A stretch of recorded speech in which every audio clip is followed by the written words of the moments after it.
Okay, take two. Alright, microphone's working.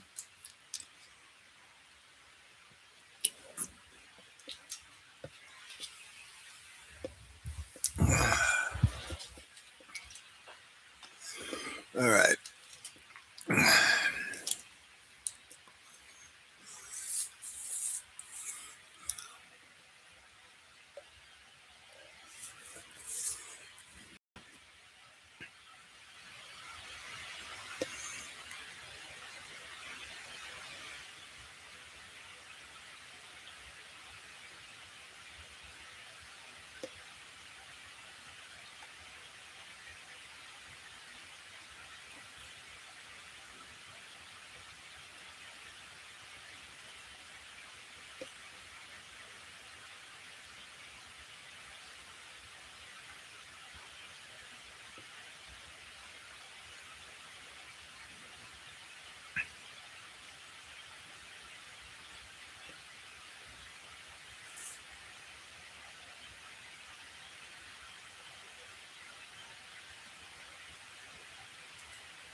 Oh, hey, anybody's listening that cares, I'm planning on doing a co live stream with Rob Norton and with Jason Hall. And we're going to be doing that on Sunday. I see that Roland Katsuragi, I'm deleting that. Katsuragi? I'm sorry. I'm totally mutilating that. You stopped by to say hello. I'm sorry, I just butchered your name like sick, but it's good to see you, despite that.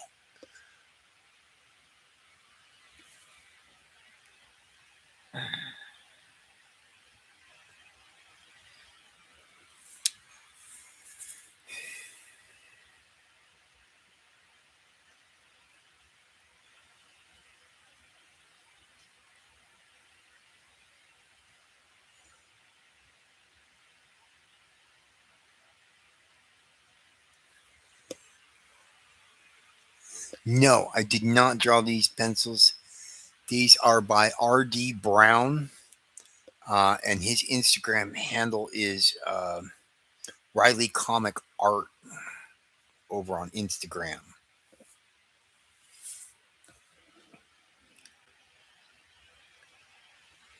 No, this guy draws really well, I think. So found some good clear pencils. I'm like, hey, I'm gonna. It's fan art, you know. I'm not getting paid for any of this stuff, so I just see something that I like and go, hey, I'm gonna eat that.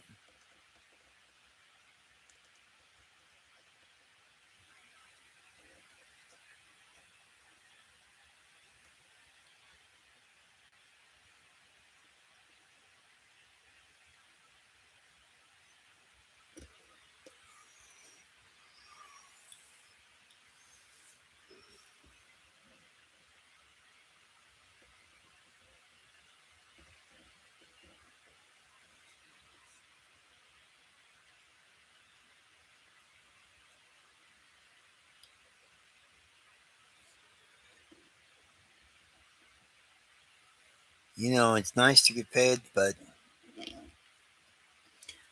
I think a whole lot more work on a fan basis because you kind of have to stay in practice and stuff, and to get in practice to begin with.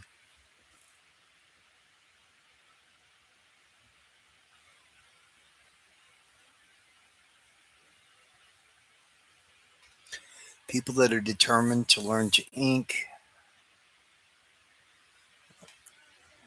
I just tell them, like, you want to learn to ink, you want to learn to ink well, you need to do a lot of work.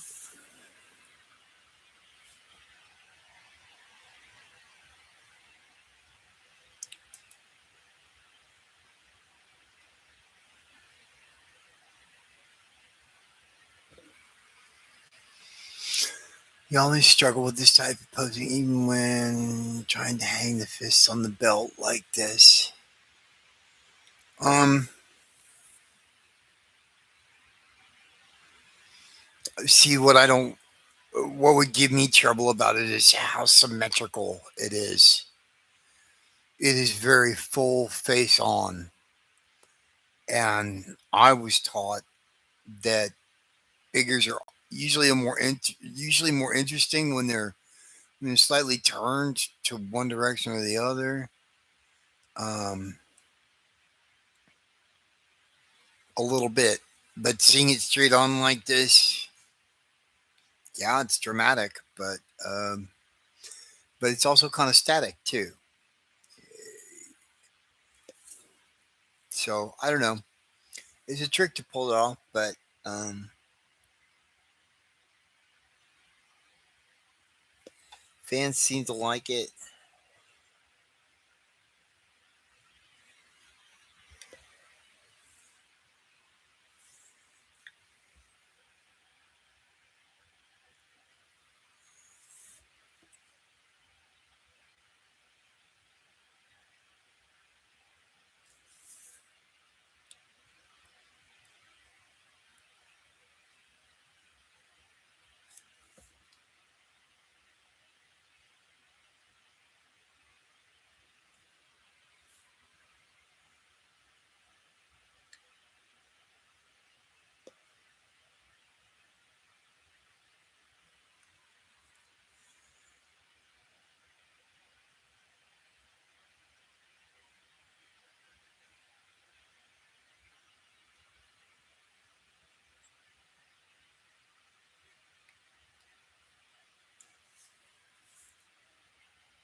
Challenge with the forcefully on the elbows and the wrists causes the arm to be too short or too long.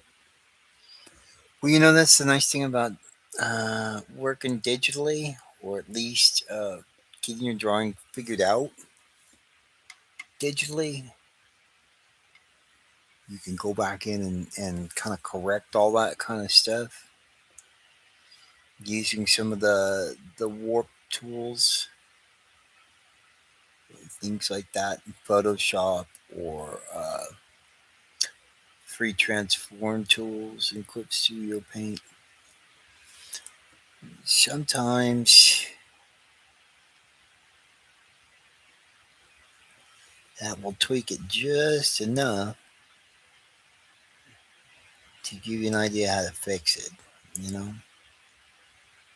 at least that's what I do when stuff looks funny. I also have a key set up in Clip Studio Paint where it flips the art like a mirror image kind of flip, and that helps me, I find, to spot a lot of problems. That's a tip from Mark Silvestri. by the way.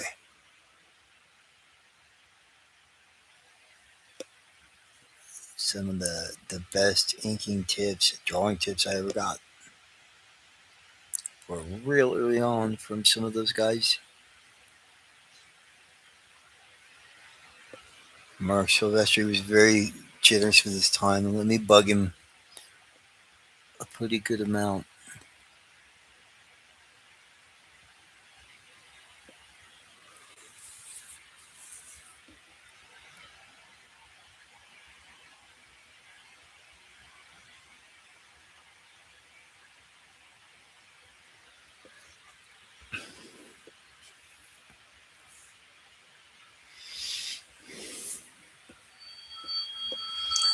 Hang on, my phone's.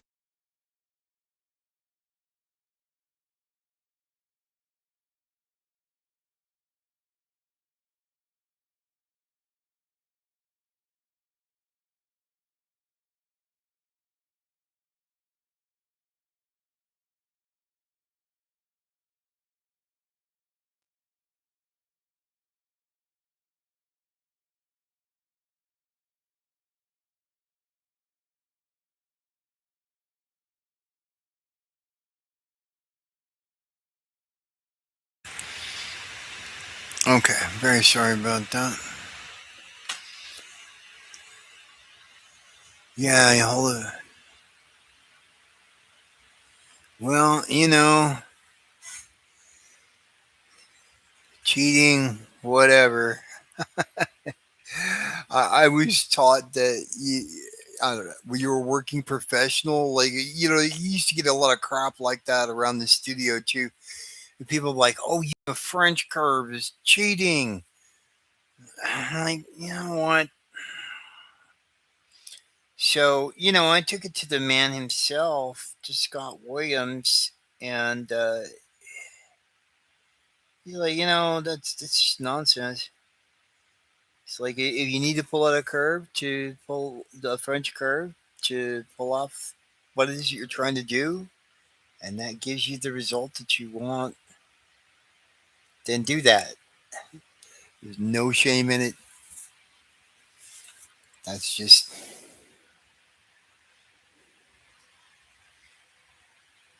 and you learn real fast that the industry and a career in art is difficult enough without, pardon my French, mind fucking yourself with petty things like that. Like, whatever gets the job done, my friend, whatever gets the job done. If the client is happy and the check clears, bravo, well done.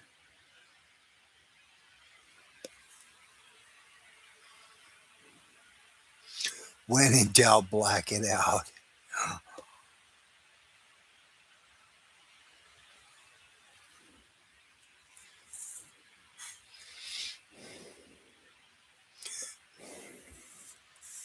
Yeah, there's something to you.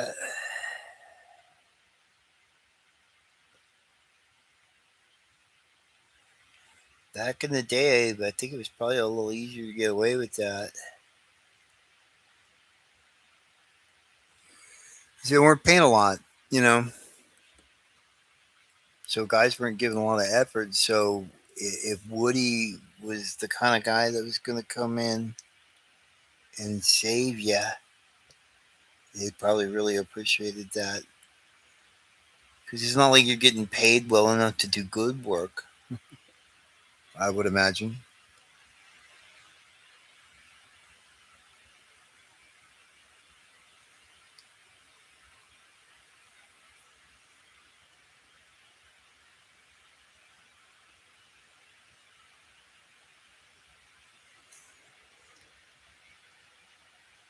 Wally Wood's one of my favorites.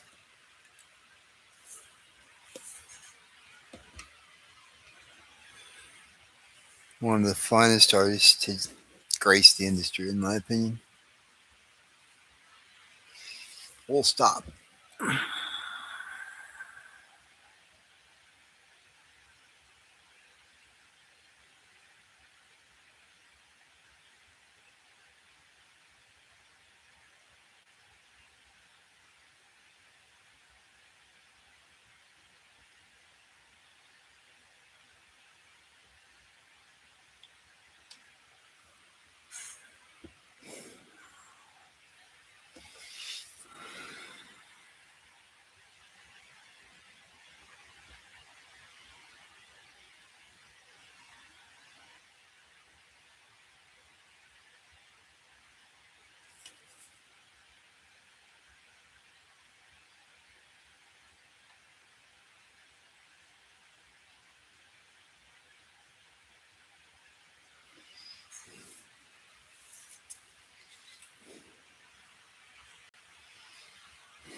Well, I don't know. It just depends upon. Buscema wasn't trying to create fine art either. He put down the basics, and if somebody he wasn't really adept at finishing, in my opinion. Honestly, I mean, Buscema is one of my least favorite inkers over Buscema. To be real honest with you. Now, there's times when it works, and it's not awful or anything. It's just my preference. Uh, I'd much rather see Tony DeZuniga or Tony DeZuniga is probably my absolute choice.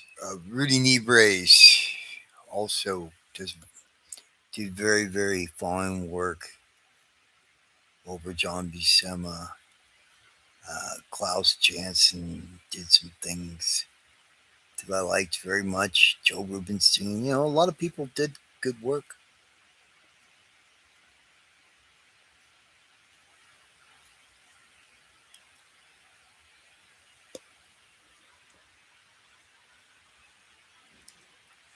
But yeah, that was back in the day when the finished work was king, and whoever was inking it was in charge of that, for better or worse.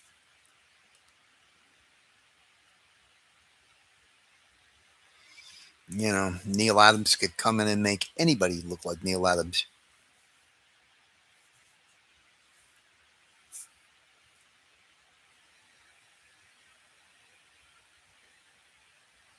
And Wood was very similar to that. He would just come in and just absolutely obscure any sign, any trace of the penciler at all. And sometimes that was a gift.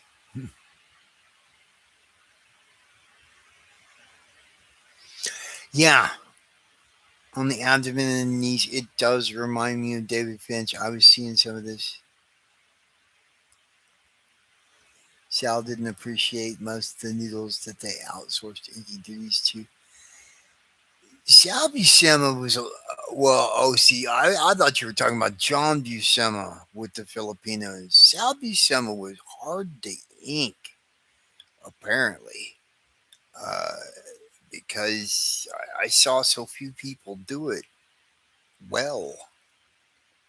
Um, my favorite stuff of Sal Buscema's is towards the end of his career at Marvel, when he was working on Spectacular Spider-Man, and he was uh, penciling and inking the book himself. That's some of my favorite run. My favorite stuff of his in that run. Um, I like his ROM work quite a bit. He's really better off when he's inking himself, or has someone like, say, Klaus Janson in there. Klaus did a nice job on both Sal and John Buscema, in my opinion.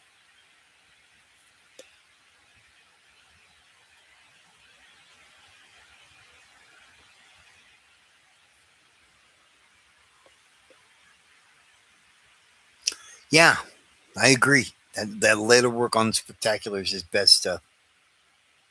I agree. Honorable mention too for he did some stuff with Klaus Janson on the Defenders. He's absolutely fantastic. If you haven't seen that stuff, you should really look up his stuff on the Defenders from about, I want to say it's like issue 20 or so till about issue 35 or something. Got about 15, 20 issues of it. Something like that, I want to say. But they did a real nice job together.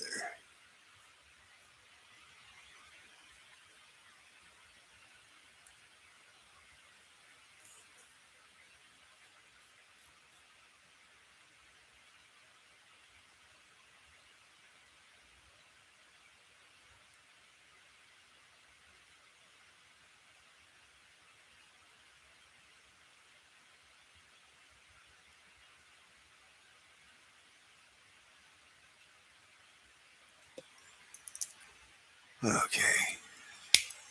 This pen's good, but it's not good for everything. Let's see.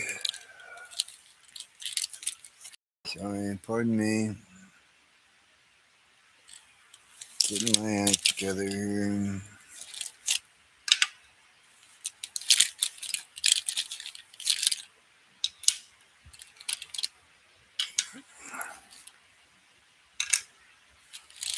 What else we got?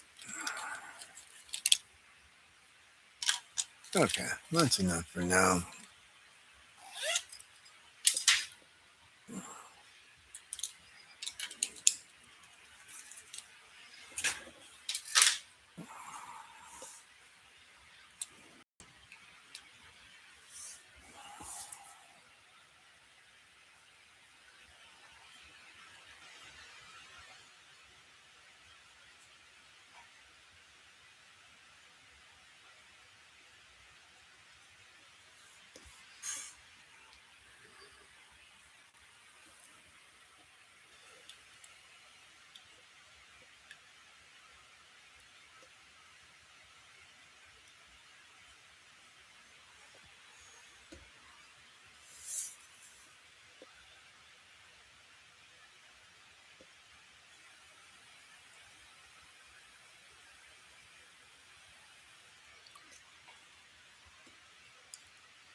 Just having a little bit of flex for the chains. It's helpful.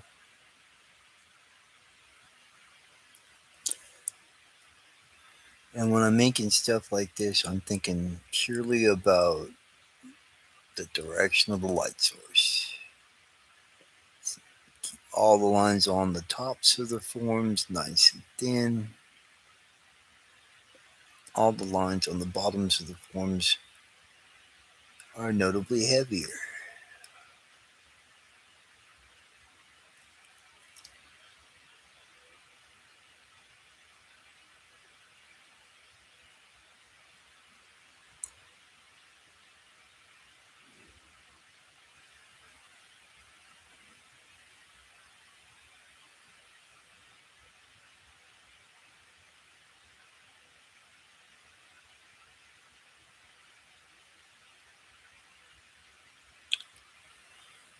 In fact, if you do that and you follow that rule religiously, you can fake your way through a lot of stuff. Like, okay, well, how is it lit? Where's the light coming from? And then that tells you where you need to go heavy. Hey, there's Rob Norton. How you doing, buddy? Good to see you.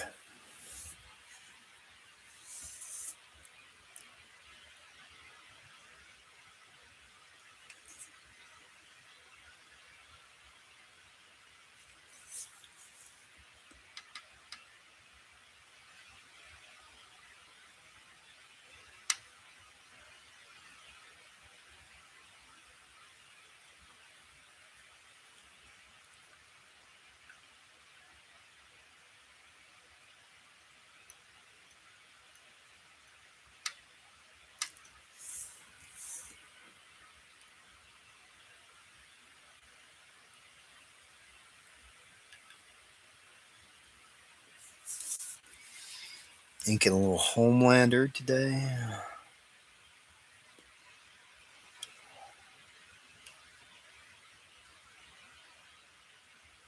I was digging that show till they decided to get all political with it. Oh shit.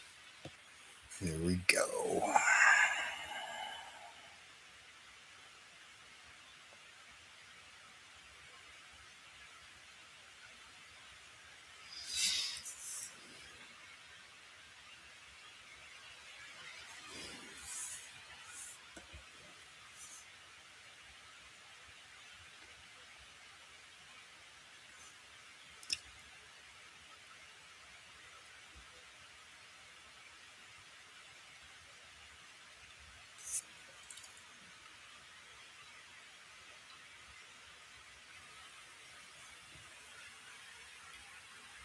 Hey, what's up, Mel? How you doing, man?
Oh, happy Friday! Absolutely,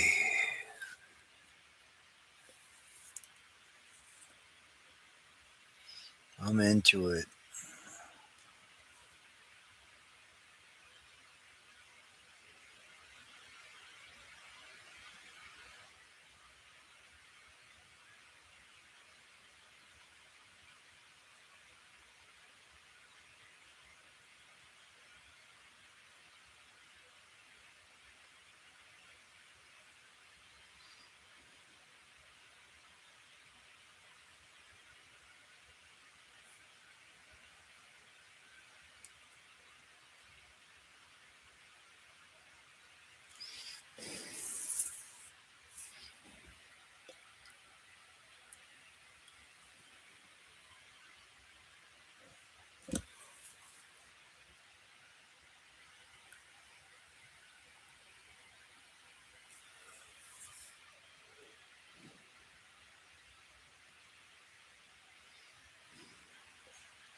Trying to keep the line on top thin enough to where, because that's where the light's hitting, and also breaking it up a little bit. I'll bring it up a little closer so you guys can see. You'll notice I am putting some breaks in there, bouncing around a little bit on the top of his head,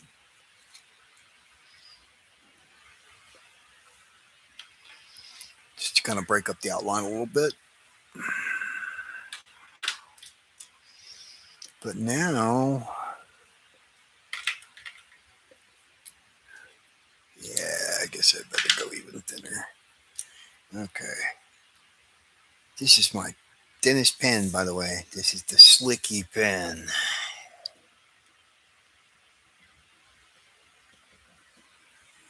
See? Can you see? No, not really. Yeah, it's a Slicky. Slicci.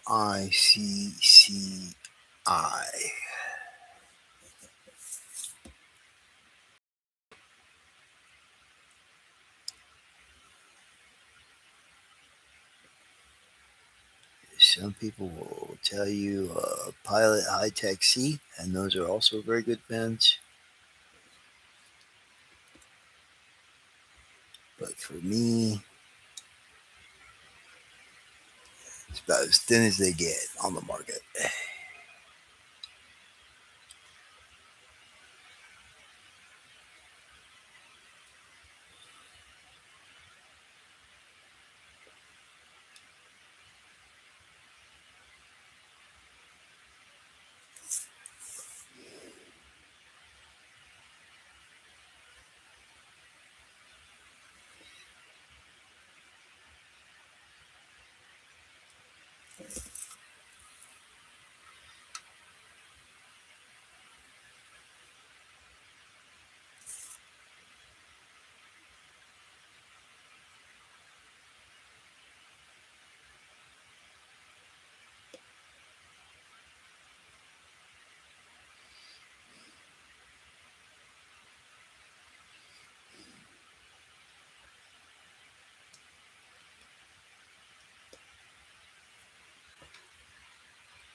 And the artist is R.D. Brown, same guy that I've been messing with his stuff lately. Uh, Riley Comic Art over on Instagram.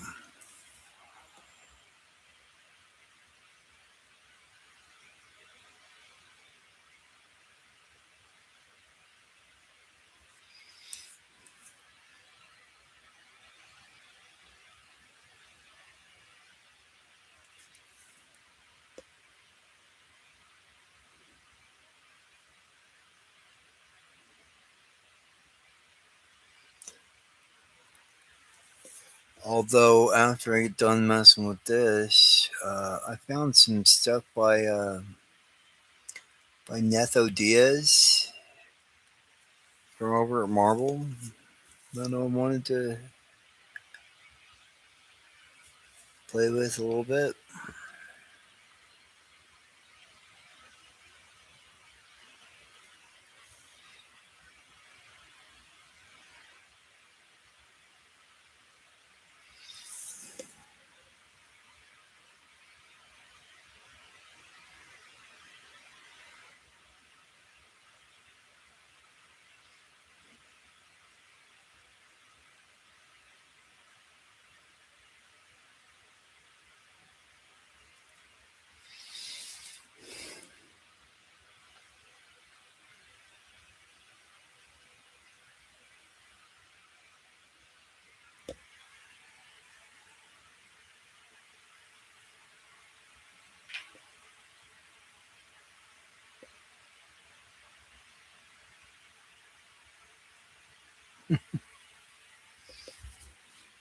Right on, right on. Very cool to see everybody joining me here on a Friday afternoon.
Okay.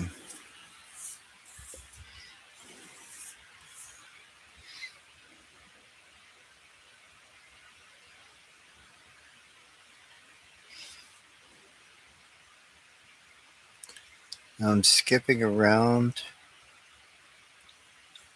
leaving breaks on purpose because I want to make sure that his hair doesn't have too harsh of an outline. It gets too harsh of an outline, it starts to look like a toupee or a glued on piece of plastic,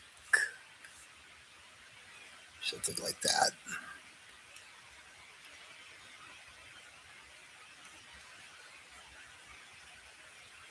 So you have to control the shapes without absolutely completing the shapes everywhere you go.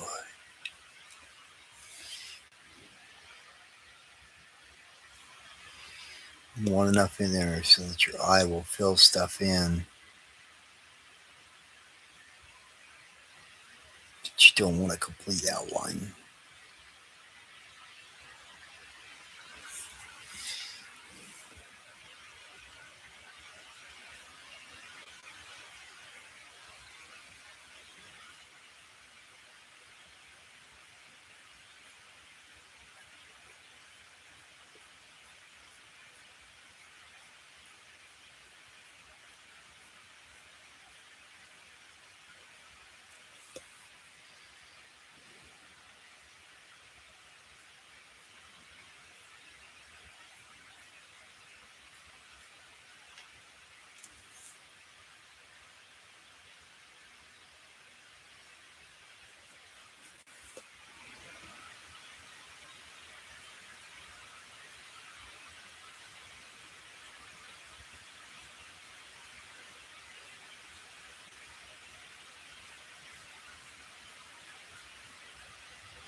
Okay. A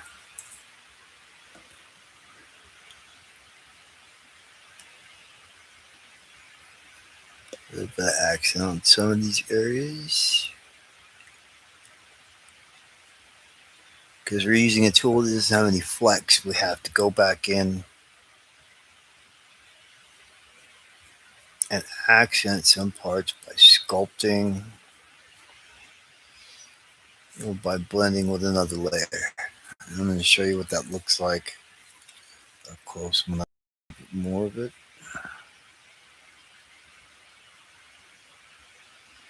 Because the idea is I want it to look like there's a sheen there.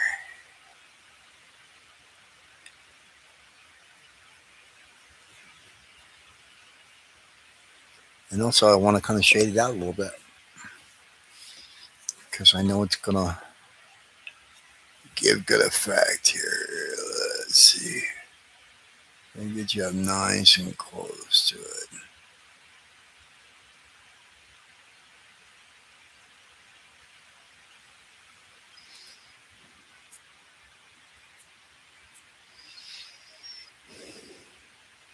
Yeah, now that everybody's here, I want to say it again. The idea that I've been hearing floating around is that Ginger Bear House, Rob Norton, and I are all going to be doing a coast on Sunday. Time to be determined.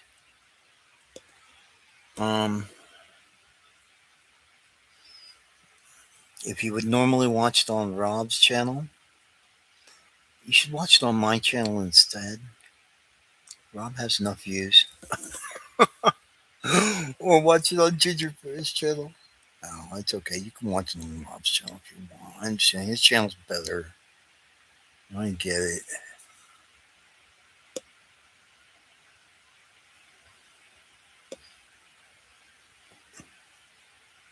I'd be watching it on Rob's channel too. Like, dude, whatever. Sunday, Sunday, Sunday. You'll buy the whole seat, but you'll only need the edge.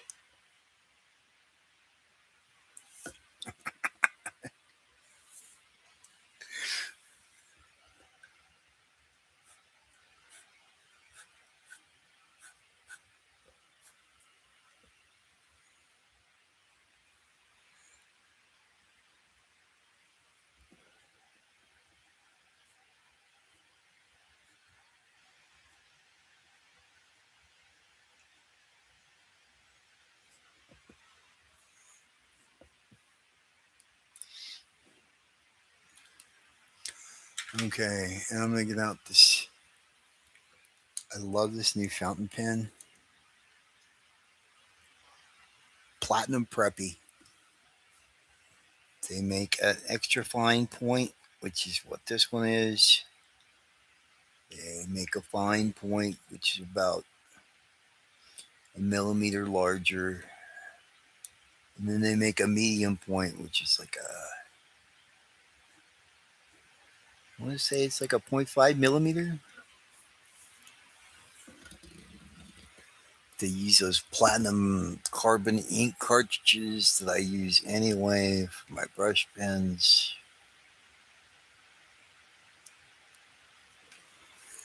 And they give me a nice, consistent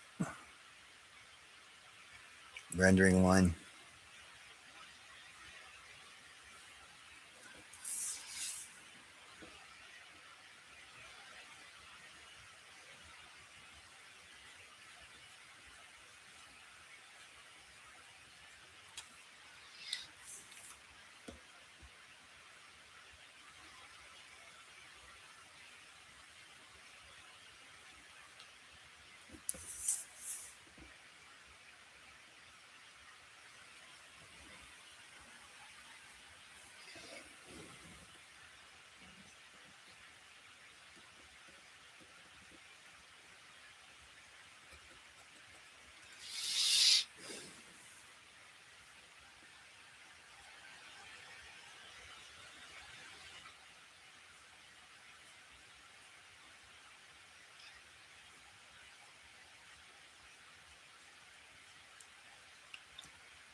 Two p.m. should work fine Sunday. My time. Yeah. So I guess we're probably gonna do that from the sounds of it. Everybody's like, my time? What's my time? 2 p.m. Mountain Time. What we're looking at.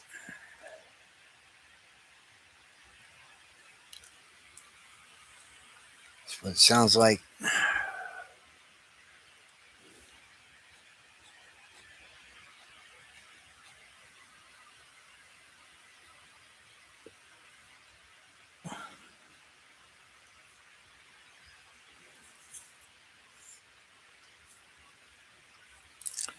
Okay.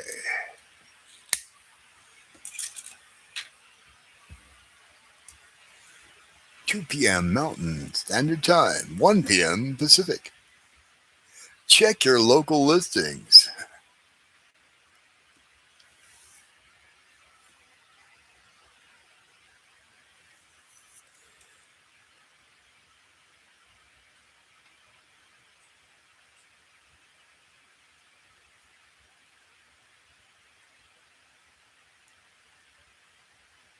Ah,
You're back briefly.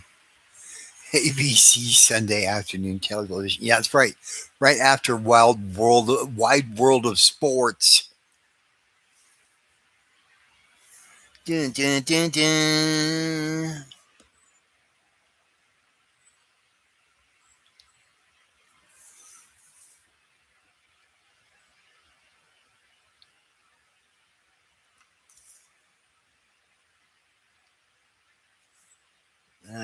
I think my wife has returned. You guys might have to deal with some silence for a minute or three. There may even be a break while I unload groceries.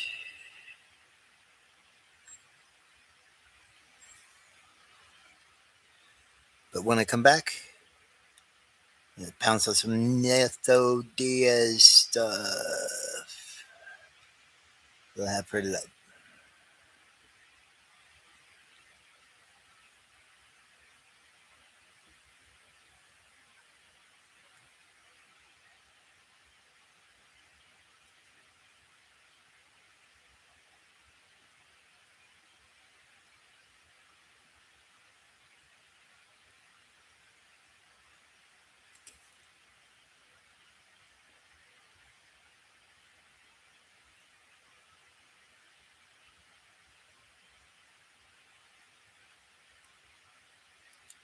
Yep, that's here for sure. I'll be right back.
Okay, and I'm back.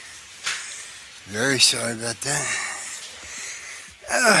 But it is what it is, you know. What are you gonna do? Sometimes things happen.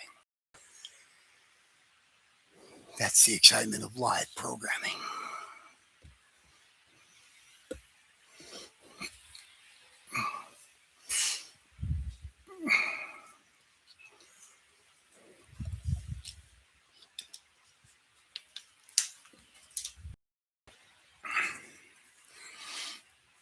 Okay, as promised.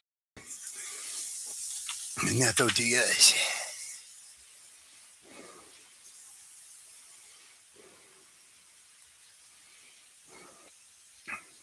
I'll do those lines on his cape later. But I want to dive into this sucker. It's been teasing me.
This guy's pencils are so clean. It's just a breeze.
All right, take it easy, Ginger Bear. See you on the flip side.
Okay.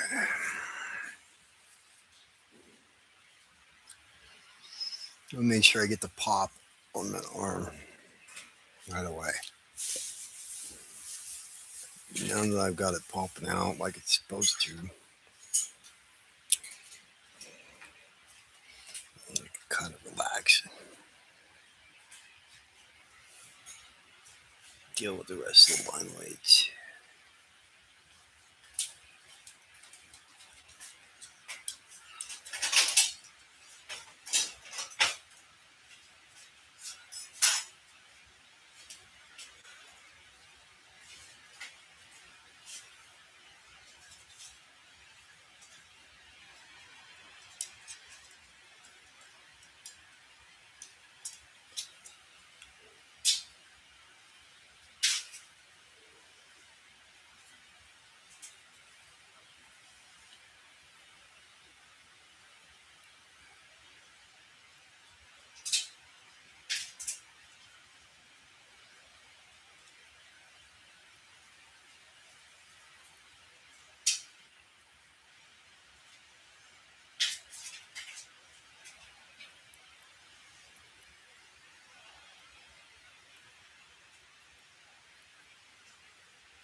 Not sure what the heck they're doing with Wolverine's costume these days, but whatever. I see where he's going.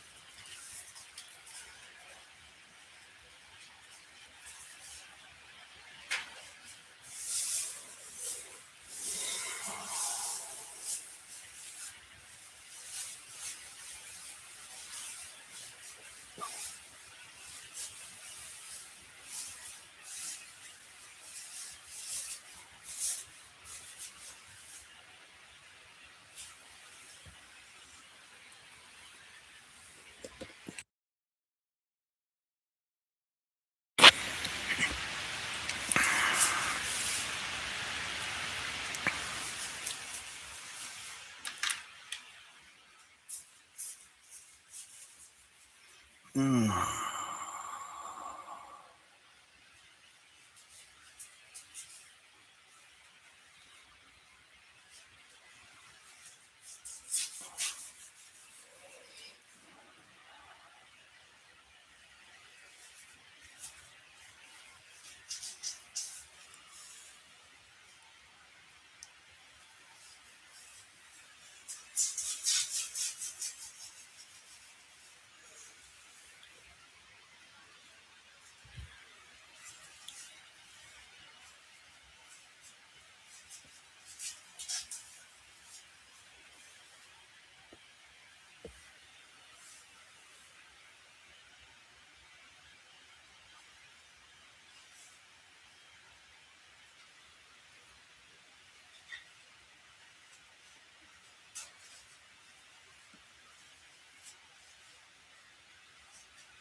Oh goodness, we've already been on an hour.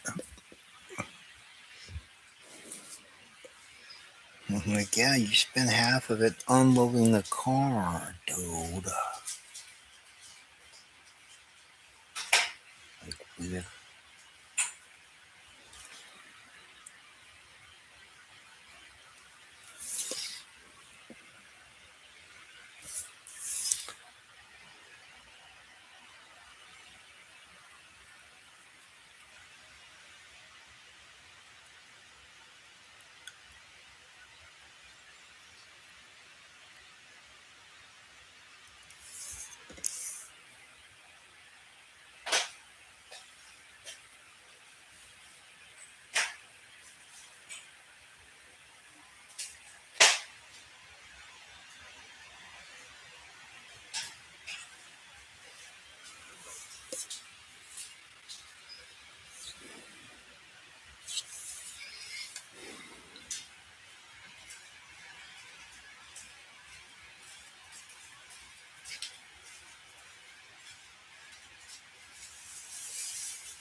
My dog's protesting the live stream.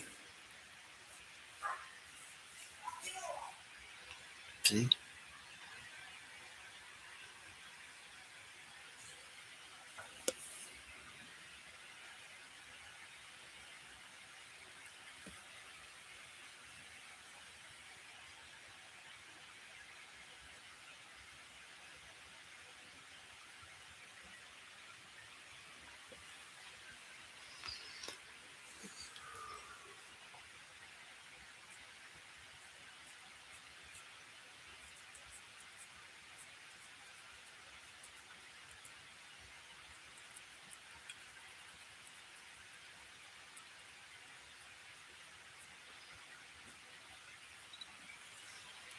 Mm.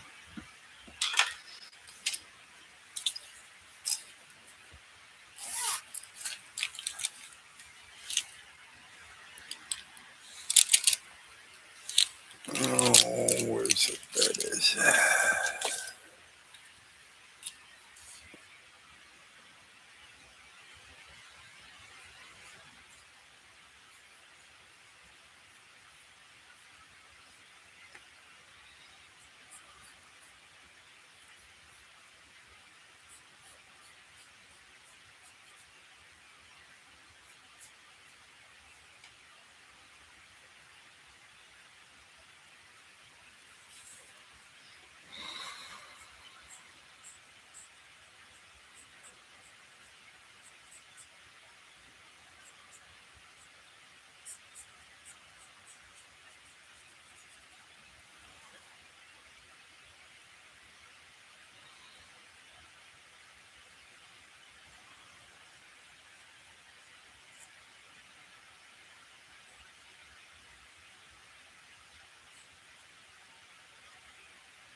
Alright, time that I found the pen again.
Okay. I've been on for about an hour and 20 minutes now. I'm going to put it down now. It's time to catch something to eat. Thanks everybody for joining me. Try and do this again tomorrow. And if not, I will see everybody 2 p.m. Mountain Standard Time, 1 p.m. Pacific on Sunday with me and Ginger Bear. All right. So check us out. We'll see you then. All right.